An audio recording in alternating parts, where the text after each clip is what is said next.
Hi friends, ఇవాళ మనము thread piping నీట్గా ఎలా వేయాలో చూద్దాం. ఈ ఫ్రాక్కి నేను పైపింగ్తో పాటు పోట్లీ బటన్స్ కూడా స్టిచ్ చేశాను. అలాగే స్లీవ్స్ ఫుల్ లెంత్ స్లీవ్స్కి కూడా పైపింగ్ ఇచ్చాను. ఫ్రాక్ వచ్చేసి ఫుల్ సర్కిల్ ఫ్రాక్ ఎలా స్టిచ్ చేయాలో ఛానల్లో ఆల్రెడీ వీడియో ఉంది, డిస్క్రిప్షన్లో లింక్ ఇస్తాను.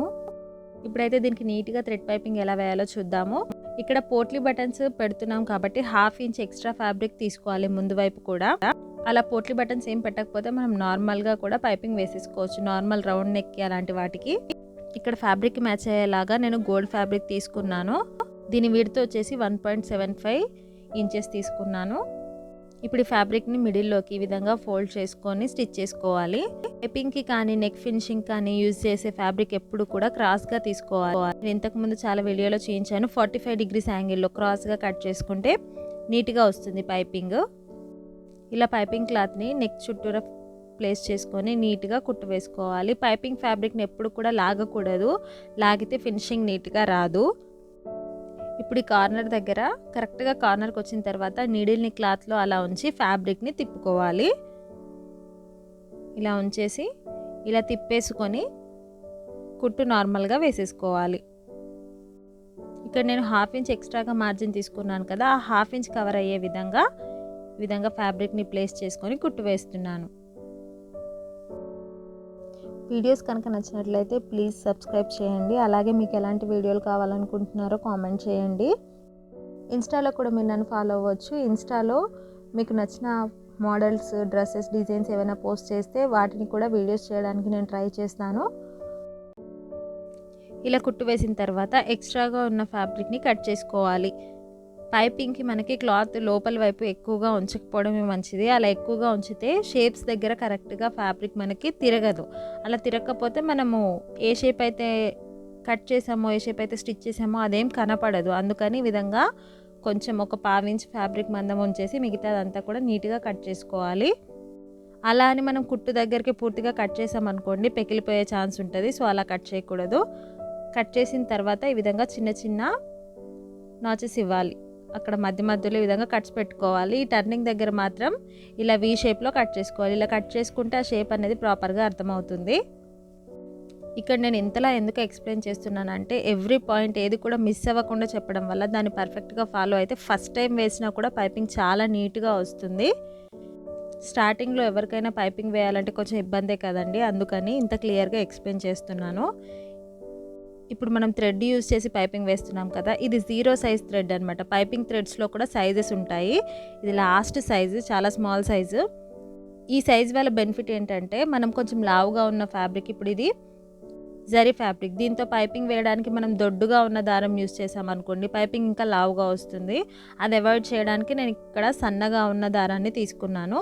ఈ థ్రెడ్ని ఈ విధంగా కరెక్ట్గా కుట్టు దగ్గర పెట్టేసి ఈ విధంగా క్లోజ్ చేసేసి నీట్గా కుట్టు వేసుకోవాలి. ఈ 0 సైజ్ థ్రెడ్ వల్ల బెనిఫిట్ ఇంకోటి ఏంటంటే నార్మల్గా మనం నార్మల్ ఫుట్తో కూడా కుట్టేయచ్చు. సింగిల్ ఫుట్ యూజ్ చేయాలి అనే ప్రాబ్లం ఏమి ఉండదు. నార్మల్ ఫుట్తో కూడా పైపింగ్ వేసేసుకోవచ్చు. ఇన్విజిబుల్ పైపింగ్ అలాంటివి వేయాలంటే మనకు సింగిల్ ఫుట్ అవసరం అవుతుంది, లేదంటే మామూలు మిషన్ పైన కూడా మనము పైపింగ్ వేయచ్చు. ఇంతకుముందు నేను నా ఓల్డ్ మిషన్ పైన కూడా ఇలాగే నార్మల్ ఫుట్తోనే పైపింగ్ వేశాను. ఇక్కడ గుర్తుంచుకోవాల్సిన పాయింట్ ఏంటంటే థ్రెడ్ని కరెక్ట్గా మనము ఏ ఫ్యాబ్రిక్ పైన పైపింగ్ అయితే స్టిచ్ చేసామో దాని పక్కనే ఉంచేసి నీట్గా ప్లేస్ చేసుకొని కుట్టు వేసుకోవాలి. స్లోగా కొడితే ప్రాబ్లం ఏముంటుందండి, ఏముండదు, కాకపోతే కొంచెం టైం వేస్ట్ అవుతుంది. కానీ ప్రాక్టీస్ కావాలి, నీట్గా రావాలి అంటే ఫస్ట్ మనం స్లోగా నీట్గా స్టిచ్ చేసుకొని తర్వాత అలవాటు అయిపోయిన తర్వాత మనం ఎంత స్పీడ్గా అయినా చేయొచ్చు వర్క్. మనం నేర్చుకునేటప్పుడు మాత్రం కొంచెం స్లోగా చేయడమే బెటర్. ఎందుకంటే ఫస్ట్ టైం చేసినప్పుడు రాలేదనుకోండి ఇంకోసారి చేయడానికి అసలు ఇంట్రెస్ట్ రాదు. సో అందుకే స్టార్టింగ్ చేసేటప్పుడు కొంచెం నిదానంగా ఇంట్రెస్టింగ్గా స్టార్ట్ చేశారనుకోండి తర్వాత ఏదైనా కూడా ఈజీ అయిపోతుంది వర్క్. ఇలా ఇప్పుడు థ్రెడ్ ఇన్సర్ట్ చేసి ఈ కార్నర్ దగ్గరికి రీచ్ అయ్యాం కదా, ఈ కార్నర్లో కూడా నీట్గా ఆ మడత ఈవెన్గా వచ్చేటట్లు ఒక నీడిల్ సహాయంతో అయినా లేదంటే ఒక పిన్నిస్ సహాయంతో అయినా ఫ్యాబ్రిక్ని నీట్గా సెట్ చేసుకొని మలిపేసుకొని స్టిచ్ చేసుకోవాలి. దీనివల్ల కార్నర్స్లో మూలలలో కూడా పైపింగ్ నీట్గా వస్తుంది. ఈ పైన కుట్టు ఫ్యాబ్రిక్ పైన రాకుండా పైపింగ్ క్లాత్కి మెయిన్ ఫ్యాబ్రిక్కి మధ్యలో వచ్చే విధంగా వేసుకోవాలి. అలా ఫ్యాబ్రిక్ పైన ఎక్కడ కూడా కుట్టు కనపడకుండా నీట్గా స్టిచ్ చేసుకోవాలి. ఇలాంటి బేసిక్ టైలరింగ్కి సంబంధించిన చిన్న చిన్న టిప్స్తో ఉండే వీడియోస్ మీకు యూస్ఫుల్ అనుకుంటే లైక్ చేయండి, అలాగే కామెంట్ కూడా చేయండి. ఏవైతే ప్రాబ్లమ్స్ ఉన్నాయో చిన్న చిన్న టిప్స్ ఉంటాయి కదా, అలాంటివి నేను వీడియోస్ చేస్తాను. దానివల్ల మీకు యూజ్ ఉంటుంది అనుకుంటే నేను ఆ వీడియోస్ పోస్ట్ చేస్తాను. మీకు ఈ వీడియోస్ ఓకే అయితే కామెంట్ చేయండి, ఖచ్చితంగా మర్చిపోవద్దు. చూడండి ఎంత సన్నగా ఎంత నీట్గా వచ్చిందో పైపింగ్. దీని వెనకాల వైపు ఫినిషింగ్ కూడా నీట్గా ఉంటుంది. ఇలా వెనకాల వైపు కూడా నీట్గా వస్తుంది. మనం దీనిపైన స్టిచ్ వేసుకోవచ్చు, లేదంటే దీన్ని హెమ్మింగ్ కూడా చేసుకోవచ్చు, అది మన ఇష్టం అన్నమాట.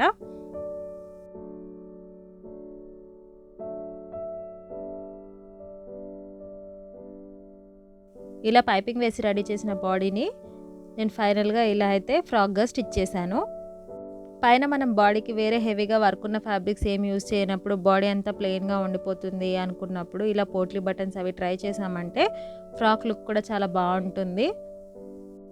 మీలో ఎవరికైనా పోట్లీ బటన్స్ తయారు చేయడం రాకపోతే కింద కామెంట్ చేయండి, అవి కూడా ఎలా రెడీ చేయాలి అనేది నేను ఈజీ టెక్నిక్తో చూపిస్తాను.